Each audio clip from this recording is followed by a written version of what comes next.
जय हिंद दोस्तों, स्वागत है आपका अपना study platform Saroj selection point पे। तो कैसे हैं आप लोग? आई होप बहुत अच्छे होंगे, बहुत तंदुरुस्त होंगे। तो दोस्तों, जैसा कि आप लोग जानते हैं, उत्तर प्रदेश पुलिस की नई वैकेंसी आने वाली है, यानी कि 2025 में दोस्तों नई वैकेंसी आने वाली है उत्तर प्रदेश पुलिस की।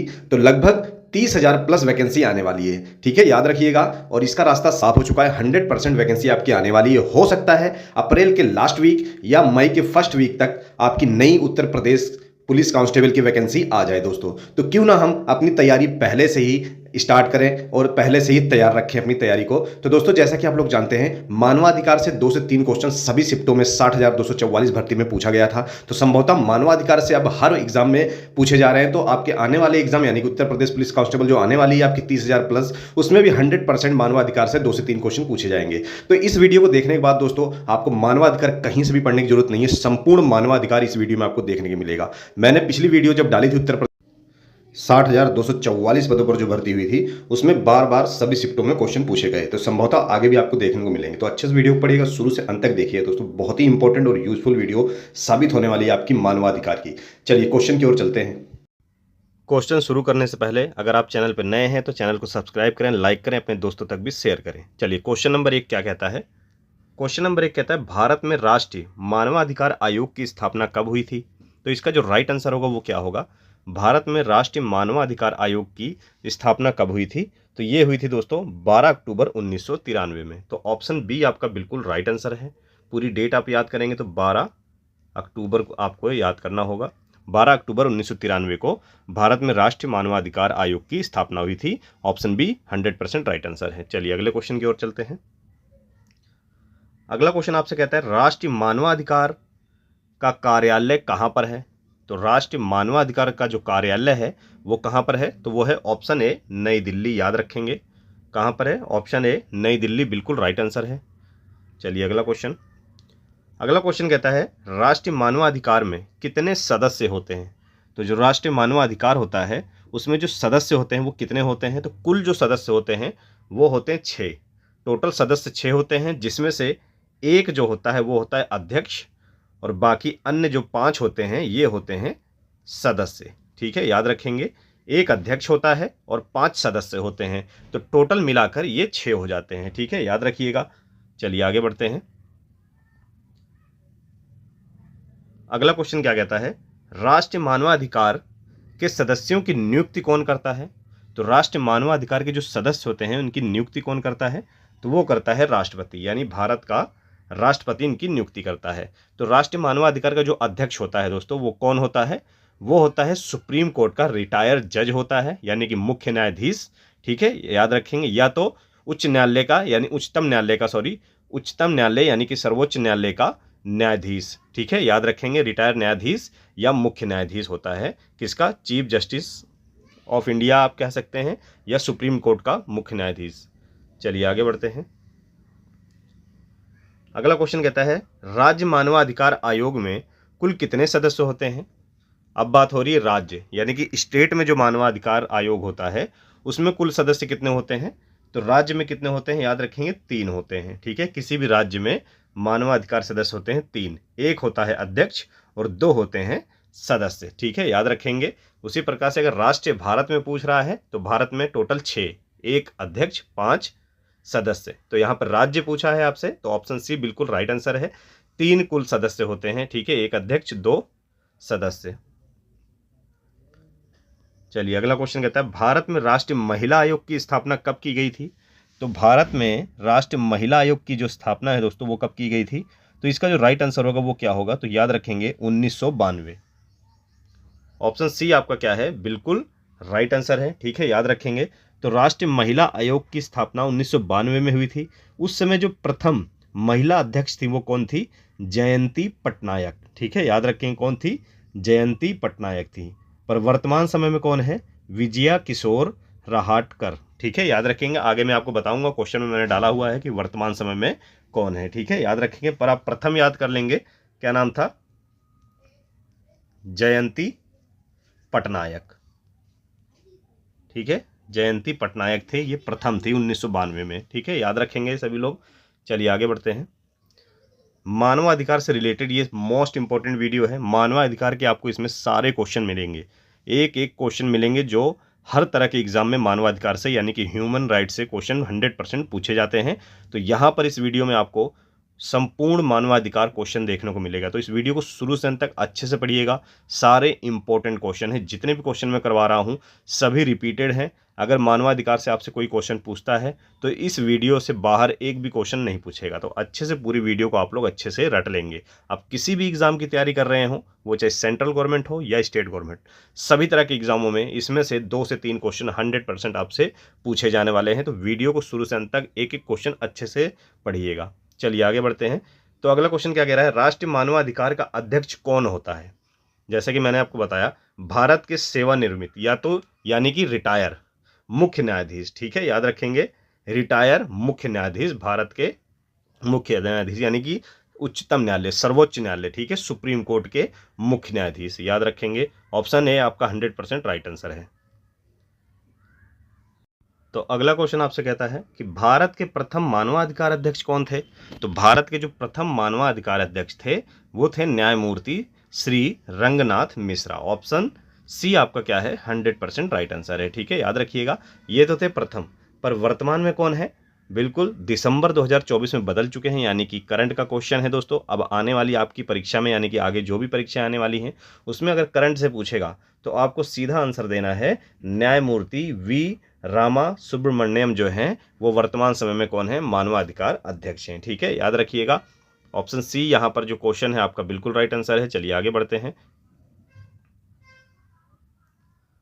अगला क्वेश्चन कहता है राज्य मानवाधिकार, ठीक है, क्वेश्चन अच्छे से पढ़ेंगे। यहाँ पूछ रहा है राज्य मानवाधिकार आयोग के सदस्य और अध्यक्ष की नियुक्ति किसके द्वारा की जाती है। जिस प्रकार से राष्ट्र मानवाधिकार में सदस्यों और अध्यक्ष की नियुक्ति राष्ट्रपति करता है, उसी प्रकार से राज्य की बात हो रही तो राज्य में राज्यपाल करता है, ठीक है, याद रखेंगे। राज्य में कौन करता है, राज्यपाल करता है, ठीक है। और इनके सदस्यों और अध्यक्षों की जो नियुक्ति होती है तो इनको चुनने के लिए एक समिति बनाई जाती है जिसका अध्यक्ष प्रधानमंत्री होता है। ये राष्ट्र मानवाधिकार की बात है।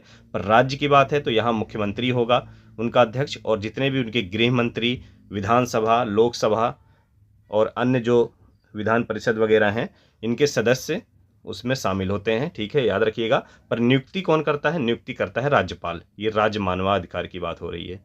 चलिए आगे बढ़ते हैं। अगला क्वेश्चन कहता है भारतीय संविधान का निम्नलिखित में से कौन सा अनुच्छेद बच्चों को खतरनाक काम करने से रोकता है। तो कौन सा अनुच्छेद है, अनुच्छेद 24 है, जिसमें 14 वर्ष से जो छोटे बच्चे हैं उनको खतरनाक कारखानों में काम करने से रोकता है, ठीक है, अनुच्छेद 24 बिल्कुल राइट आंसर है, याद रखेंगे। चलिए अगला क्वेश्चन कहता है भारत में शिक्षा का अधिकार किस अनुच्छेद में गारंटीकृत है। तो शिक्षा का जो अधिकार है वो अनुच्छेद 21A में है। इसमें क्या दिया गया है, 6 वर्ष से लेकर 14 वर्ष के सभी बच्चों के लिए निःशुल्क और अनिवार्य शिक्षा का प्रावधान किया गया है अनुच्छेद 21A में, ठीक है, याद रखिएगा। चलिए आगे बढ़ते हैं। अगला क्वेश्चन आपसे कहता है संयुक्त राष्ट्र द्वारा अंतर्राष्ट्रीय बाल वर्ष के रूप में कौन सा वर्ष घोषित किया गया था। तो इसका जो राइट आंसर होगा वो क्या होगा, तो याद रखेंगे 1979। ऑप्शन सी बिल्कुल राइट आंसर है, ठीक है, याद रखेंगे। और अंतर्राष्ट्रीय जो बाल दिवस है वो कब मनाया जाता है, तो अंतर्राष्ट्रीय बात हो रही है, अंतर्राष्ट्रीय बाल दिवस 20 नवंबर को मनाया जाता है, ठीक है, प्रतिवर्ष 20 नवंबर को मनाया जाता है। और राष्ट्रीय बाल दिवस कब मनाया जाता है दोस्तों, तो वो मनाया जाता है 14 नवंबर को, ठीक है। राष्ट्रीय बाल दिवस मनाया जाता है 14 नवंबर को और अंतर्राष्ट्रीय 20 नवंबर को। दोनों अलग अलग चीज़ें हैं, इसको नोट डाउन करिएगा। अंतर्राष्ट्रीय पूछ ले, ठीक है, तो 20 नवंबर को, राष्ट्र पूछ ले तो 14 नवंबर। अगला क्वेश्चन कहता है मानव अधिकार और अमान्य गलतियां पुस्तक के लेखक कौन है। मोस्ट इंपोर्टेंट क्वेश्चन है, कई बार पूछा गया है। तो मानव अधिकार और अमानवीय गलतियां पुस्तक के लेखक कौन है, तो इसका राइट आंसर होगा R Krishna Iyer. Option A बिल्कुल राइट आंसर है। क्या होगा, आर कृष्णा अय्यर बिल्कुल राइट आंसर है। अगला क्वेश्चन आपसे कहता है राष्ट्रीय मानव अधिकार आयोग अधिनियम में किस वर्ष परिवर्तन किए गए। कौन से वर्ष परिवर्तन किया गया था, तो ऑप्शन अकॉर्डिंग 2006 में परिवर्तन किया गया था, ठीक है। अब तक 3 बार परिवर्तन हुआ है। 1993 में हुआ था सबसे पहली, फिर आपका 2006 हुआ, उसके बाद 2019 में भी परिवर्तन हुआ, ठीक है, याद रखेंगे। वर्तमान में पूछेगा तो 2019 में हुआ था। चलिए आगे बढ़ते हैं। अगला क्वेश्चन, राष्ट्रीय मानवाधिकार आयोग एक है, तो राष्ट्रीय मानवाधिकार क्या है? ये एक वैधानिक निकाय है। ठीक है, मोस्ट इंपॉर्टेंट, काफ़ी इंटरेस्टिंग क्वेश्चन है, ये कई बार पूछा है। तो राष्ट्रीय मानवाधिकार क्या है? ये एक वैधानिक निकाय है। ऑप्शन ए बिल्कुल राइट आंसर है।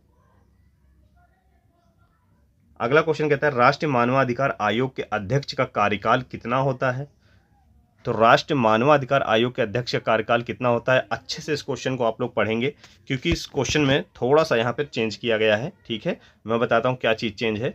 अगर आपने 2019 की पुरानी बुक पढ़ी है मानवाधिकार की, ह्यूमन राइट की, तो वहाँ आप अब आने वाले एग्जामों में आप गलतियाँ कर सकते हैं। तो अब क्या है दोस्तों, पहले तो आप आंसर जानेंगे, सही आंसर क्या है। ठीक है, ऑप्शन बी 3 वर्ष या 70 वर्ष की आयु तक। ठीक है, 3 वर्ष का कार्यकाल पूरा हो जाए तब उनको वो हट जाएंगे, या एज उनकी 70 वर्ष से ज़्यादा हो जाए तब उनका कार्यकाल समाप्त हो जाएगा। 2019 से पहले क्या होता था? ठीक है, 2019 से पहले ये जो एज थी दोस्तों, वो थी 5 वर्ष। कितनी थी? 5 वर्ष की एज थी। पर 2019 से क्या कर दिया गया, अब ये जो है चेंज होके 3 वर्ष हो गई है। ठीक है, याद रखेंगे। तो अब पूछेगा बिल्कुल वर्तमान समय में जो अध्यक्ष का कार्यकाल है मानवाधिकार आयोग के, तो 3 वर्ष या 70 वर्ष की आयु जो है वो 70 वर्ष की आयु पूरी कर चुका हो। ठीक है, याद रखेंगे। चलिए आगे बढ़ते हैं। अगला क्वेश्चन कहता है, राष्ट्रीय मानवाधिकार आयोग के अध्यक्ष की नियुक्ति के लिए गठित समिति में निम्नलिखित में से कौन शामिल नहीं है? ठीक है, याद रखेंगे। तो कौन शामिल नहीं है दोस्तों, इसका राइट आंसर क्या होगा? तो याद रखेंगे, राज्यसभा का अध्यक्ष। तो राज्यसभा का अध्यक्ष जो होता है इसमें शामिल नहीं होता है, जबकि राज्यसभा का जो पदेन सभापति यानी कि उपसभापति होता है, राज्यसभा का जो उपसभापति, पदेन नहीं उपसभापति होता है, उपसभापति होता है, ये शामिल होता है, पर अध्यक्ष शामिल नहीं होता है। ठीक है, बाकी प्रधानमंत्री, लोकसभा अध्यक्ष, मुख्य विपक्षी दल का नेता, ये सभी शामिल होते हैं, और इस समिति का जो अध्यक्ष होता है वो होता है प्रधानमंत्री। ठीक है, तो वो चुनते हैं कि किसको मानवाधिकार अध्यक्ष बनाना है, और फिर नियुक्ति यानी साइन किसके होते हैं? ये होते हैं राष्ट्रपति के। राष्ट्रपति साइन कर देता है कि हाँ आप जो है मानवाधिकार अध्यक्ष बन गए हैं। ठीक है, याद रखेंगे। पर सिफारिश किसकी होती है? वो प्रधानमंत्री की सिफारिश पे ही करता है। चलिए आगे बढ़ते हैं। अगला क्वेश्चन होता है, राष्ट्रीय बाल अधिकार संरक्षण आयोग में न्यूनतम कितनी महिला सदस्य होना अनिवार्य है? Most important question. तो याद रखेंगे दोस्तों, इसका जो राइट आंसर आपका होगा वो क्या होगा? कम से कम 2 महिलाएं होना अनिवार्य है। कितनी? 2 महिलाएं होना अनिवार्य है, यानी कि ऑप्शन बी आपका बिल्कुल राइट आंसर है। चलिए अगला क्वेश्चन, बच्चों की सुरक्षा एवं मदद के लिए निःशुल्क हेल्पलाइन नंबर कौन सा है? तो कौन सा है बच्चों की हेल्पलाइन नंबर, जिसे चाइल्ड हेल्पलाइन नंबर कहते हैं, चिल्ड्रन हेल्पलाइन नंबर कहते हैं? 1098। ठीक है, 1098 बिल्कुल राइट आंसर है। तो क्या राइट आंसर होगा? 1098, ऑप्शन सी बिल्कुल राइट आंसर है। चलिए अगला क्वेश्चन कहता है, वर्तमान समय में भारत के मानवाधिकार अध्यक्ष कौन है? वर्तमान समय में भारत के मानवाधिकार अध्यक्ष कौन है? तो वर्तमान की बात हो रही है, यानी वर्ष 2025 की बात हो रही है। ठीक है, याद रखेंगे दोस्तों। तो इसका जो राइट आंसर होगा वो क्या होगा? न्यायमूर्ति Shri V Rama Subramaniam. Option B बिल्कुल आपका राइट आंसर है। ठीक है, ये वर्तमान समय में, यानी कि क्या चल रहा है? मार्च चल रहा है, मार्च 2025। तो वर्तमान समय में कौन है? रामा सुब्रमण्यम, जो दिसंबर 2024 में ये मानवाधिकार अध्यक्ष बने हैं। ठीक है, याद रखेंगे। अगर दिसंबर 2024 से पहले आपने कोई अध्यक्ष के बारे में पढ़ा है तो वहां आपका गलत हो सकता है। ठीक है, याद रखिएगा। चलिए अगला क्वेश्चन क्या कहता है, संयुक्त राष्ट्र मानवाधिकार आयोग की स्थापना कब हुई? संयुक्त राष्ट्र मानवाधिकार आयोग की स्थापना कब हुई? तो 1946 में हुई थी। ऑप्शन ए बिल्कुल राइट आंसर है। ठीक है, याद रखेंगे। चलिए आगे बढ़ते हैं। अगला क्वेश्चन कहता है, कौन सा कानून व्यक्तियों और संगठनों के अधिकारों और कर्तव्यों को परिभाषित करता है? कौन सा कानून व्यक्तियों और संगठनों के अधिकारों को, कर्तव्यों को परिभाषित करता है? इसका राइट आंसर क्या होगा? सिविल कानून, यानी कि नागरिक कानून। ऑप्शन बी बिल्कुल राइट आंसर है। ठीक है, सिविल या नागरिक कानून बिल्कुल राइट आंसर है, ऑप्शन बी। चलिए अगला क्वेश्चन, निम्न में से कौन एक राजनीतिक अधिकार नहीं है? इसका राइट आंसर क्या होगा? तो याद रखेंगे दोस्तों, तो इसमें जो राजनीतिक अधिकार नहीं है वो है किसी धर्म को स्वीकार करने का अधिकार। ये क्या है? ये एक मौलिक अधिकार है। ठीक है, याद रखेंगे। ये क्या है? एक मौलिक अधिकार है, ना कि राजनीतिक अधिकार है। तो ऑप्शन सी आपका बिल्कुल राइट आंसर है। अगला क्वेश्चन कहता है मानवाधिकार की सार्वभौमिक घोषणा को संयुक्त राष्ट्र महासभा द्वारा किस वर्ष अपनाया गया था? तो इसका जो राइट आंसर होगा दोस्तों वो क्या होगा, तो याद रखेंगे 10 दिसंबर 1948। ऑप्शन ए बिल्कुल राइट आंसर है। 10 दिसंबर, डेट याद रखेंगे 10 दिसंबर 1948। ठीक है, तो प्रतिवर्ष जो मानवाधिकार दिवस मनाया जाता है दोस्तों, कब मनाया जाता है? इसी दिन को मानवाधिकार दिवस मनाया जाता है। ठीक है, किसको? 10 दिसंबर को। ठीक है, प्रतिवर्ष मानवाधिकार दिवस मनाया जाता है कब? 10 दिसंबर को, याद रखना है आपको। अगला क्वेश्चन कहता है Amnesty International organisation of volunteers अभियान चलाता है। ठीक है, ये एक ऑर्गेनाइजेशन है, एक संगठन है जो क्या चलाता है? पूरी दुनिया में मानवाधिकार के लिए। ठीक है, ऑप्शन है, यानी कि मानवों के अधिकारों के लिए ये जो है संगठन चलता है। ठीक है, याद रखेंगे। एक चीज़ और, ये जो संगठन है दोस्तों, इसकी जो स्थापना हुई थी वो हुई थी 1961 में। ठीक है, 1961 में इसकी स्थापना हुई थी और इसका मुख्यालय है यूके यानी कि यूनाइटेड किंगडम या लंदन आप कह सकते हैं। ठीक है, याद रखेंगे। चलिए आगे बढ़ते हैं।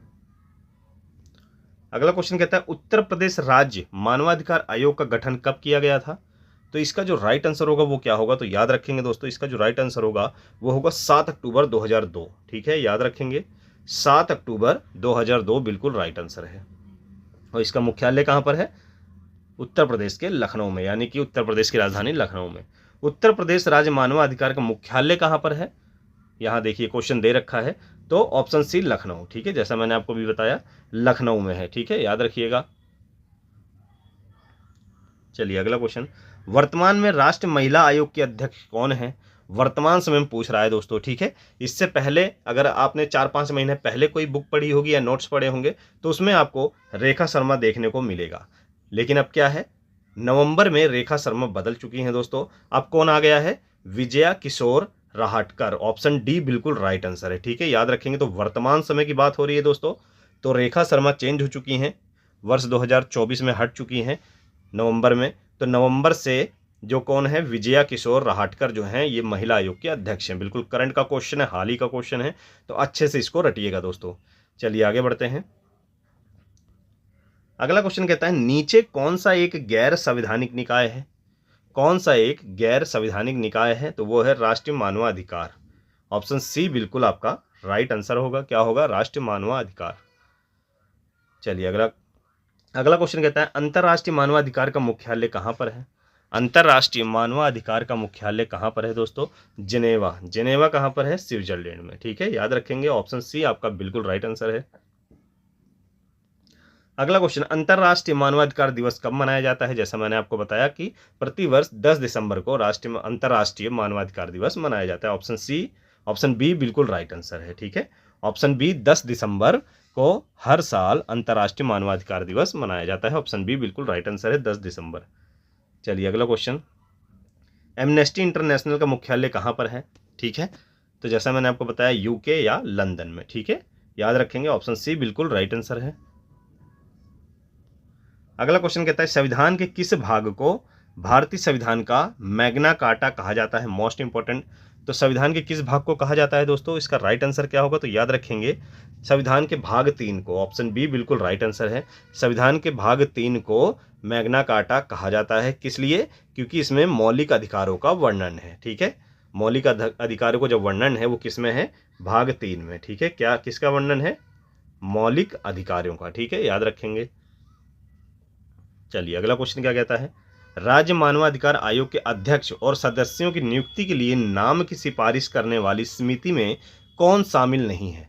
तो कौन शामिल नहीं है दोस्तों? ऑप्शन डी राज्यपाल शामिल नहीं है। ठीक है, बाकी मुख्यमंत्री इसका अध्यक्ष होगा, विधानसभा का अध्यक्ष और गृह विभाग के प्रभारी यानी कि राज्य गृह मंत्री।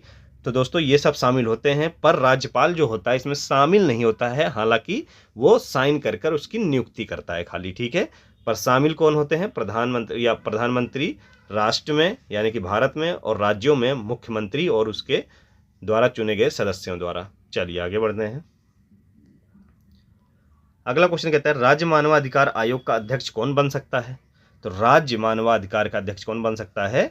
भारत के सेवानिवृत्त यानी कि रिटायर मुख्य न्यायाधीश। ठीक है, भारत का कोई भी रिटायर मुख्य न्यायाधीश राज्य मानवाधिकार बन सकता है, पर अगर भारत यानी कि राष्ट्रीय मानवाधिकार अध्यक्ष की बात की जाए तो वो सुप्रीम कोर्ट का जज होना चाहिए। ठीक है, सुप्रीम कोर्ट का रिटायर जज होना चाहिए। ठीक है, चाहे वो मुख्य न्यायाधीश हो या रिटायर न्यायाधीश हो, वो क्या बन सकता है, मानवाधिकार अध्यक्ष। ठीक है, चलिए अगला क्वेश्चन, संयुक्त राष्ट्र संघ में मानवाधिकार परिषद की स्थापना कब हुई थी? तो इसका जो राइट आंसर होगा वो क्या होगा, तो याद रखेंगे दोस्तों, इसका जो राइट आंसर होगा वो होगा 15 मार्च वर्ष 2006। ऑप्शन सी आपका क्या है, बिल्कुल राइट आंसर है, 15 मार्च 2006 बिल्कुल राइट आंसर है। चलिए आगे बढ़ते हैं। अगला क्वेश्चन कहता है यूडीएचआर मानव अधिकारों की सार्वभौमिक घोषणा का कौन सा अनुच्छेद उत्पीड़न से शरण लेने के लिए अधिकार की गारंटी देता है? तो वो कौन सा अधिकार है, अनुच्छेद 14। ऑप्शन डी बिल्कुल आपका राइट आंसर है। क्या है, अनुच्छेद 14 बिल्कुल आपका क्या है, राइट आंसर है, याद रखेंगे। चलिए आगे बढ़ते हैं। अगला क्वेश्चन कहता है Amnesty International organisation of volunteers की स्थापना कब हुई थी? तो इसकी स्थापना कब हुई दोस्तों, 1961 में हुई थी। ठीक है, इसका मुख्यालय कहाँ पर है, लंदन यूके, याद रखिएगा। चलिए आगे बढ़ते हैं। अगला क्वेश्चन है एनएचआरसी का पूर्ण रूप क्या है? तो इसका पूर्ण रूप होगा दोस्तों नेशनल ह्यूमन राइट कमीशन, यानी कि ऑप्शन बी देखेंगे आप, नेशनल ह्यूमन राइट कमीशन जो है बिल्कुल आपका राइट आंसर होगा, याद रखेंगे। चलिए आगे बढ़ते हैं। अगला क्वेश्चन कहता है संयुक्त राष्ट्र महासभा द्वारा बाल अधिकार कन्वेंशन कब अपनाया गया? तो इसका जो राइट आंसर होगा दोस्तों वो क्या होगा, तो याद रखेंगे 20 नवंबर 1989, 20 नवंबर 1989, यानी कि ऑप्शन सी आपका 100% राइट आंसर है। चलिए अगला क्वेश्चन कहता है मानव अधिकार संरक्षण अधिनियम 1993 के किन धाराओं के तहत राष्ट्रीय मानव अधिकार आयोग एनएचआरसी के कार्य और शक्तियां दी गई हैं? तो वो कौन सा है, 13 और 14। ठीक है, धारा 13 और 14 बिल्कुल राइट आंसर है। ठीक है, ऑप्शन बी आपका क्या है दोस्तों, बिल्कुल राइट आंसर है, याद रखेंगे। चलिए अगला क्वेश्चन क्या कहता है राष्ट्रीय मानवाधिकार संरक्षण अधिनियम 2006 के तहत दिए गए कारण से मानव अधिकार आयोग के अध्यक्ष को हटा सकते हैं? तो कौन सी धारा से, धारा 5 की उपधारा 3 से। ठीक है, ऑप्शन ए 100% आपका क्या है, राइट आंसर है, याद रखिएगा। चलिए अगला क्वेश्चन क्या कहता है मानव अधिकार मानव जाति को यह अधिकार देता है, क्या देता है, सभ्य और गरिमापूर्ण जीवन। ऑप्शन बी, ऑप्शन सी आपका बिल्कुल राइट आंसर है दोस्तों। मानव अधिकार मानव जाति को यह अधिकार देता है सभ्य और गरिमापूर्ण जीवन, यानी कि ऑप्शन सी बिल्कुल राइट आंसर है, याद रखेंगे। चलिए अगला क्वेश्चन भारतीय संविधान में राज्य के नीति निर्देशक सिद्धांत दिए गए हैं, तो किसमें दिए गए हैं, नीति निर्देशक सिद्धांत भाग 4 में दिए गए हैं। ऑप्शन बी बिल्कुल राइट आंसर है दोस्तों। और ये जो नीति निर्देशक सिद्धांत है दोस्तों, ये किस देश से लिए गए हैं? तो दोस्तों याद रखेंगे आयरलैंड, ये भी कई बार पूछ लेता है आपसे। ठीक है, किस देश के संविधान से लिए गए हैं, आयरलैंड के। ठीक है, याद रखिएगा दोस्तों। चलिए हमारा आखिरी क्वेश्चन देखिएगा मानवाधिकार का क्या कहता है दोस्तों, बहुत ही इंपॉर्टेंट क्वेश्चन है, सभी के सभी अच्छे से पढ़िएगा, इससे बाहर मानवाधिकार से आपसे क्वेश्चन नहीं पूछने वाला है। चलिए लास्ट क्वेश्चन हमारा क्या कहता है मानव अधिकारों की तीसरी पीढ़ी को इस नाम से जाना जाता है दोस्तों, किस नाम से जाना जाता है, समूह अधिकार। ठीक है, ऑप्शन सी बिल्कुल क्या है, समूह अधिकार 100% राइट आंसर है दोस्तों। अगर क्वेश्चन सारे अच्छे लगे हो तो प्लीज़ लाइक करिएगा, नए हो दोस्तों सब्सक्राइब जरूर करिएगा, अपने दोस्तों तक भी शेयर करिए, ऐसे ही हमारे साथ जुड़े रहिए, प्यार दिखाते रहिए। रोज़ डेली हम मोस्ट इंपॉर्टेंट टॉपिक आप लोगों तक लेके आते रहेंगे, ताकि आपके आने वाले एग्जाम में जीके जीएस से आप बिल्कुल भी टेंशन मुक्त हो जाएं दोस्तों। चलिए ऐसे प्यार दिखाते रहिए, जुड़े रहिए, फिर मिलेंगे नेक्स्ट वीडियो में एक अच्छे और मोस्ट इंपॉर्टेंट टॉपिक के साथ। तब तक जय हिंद।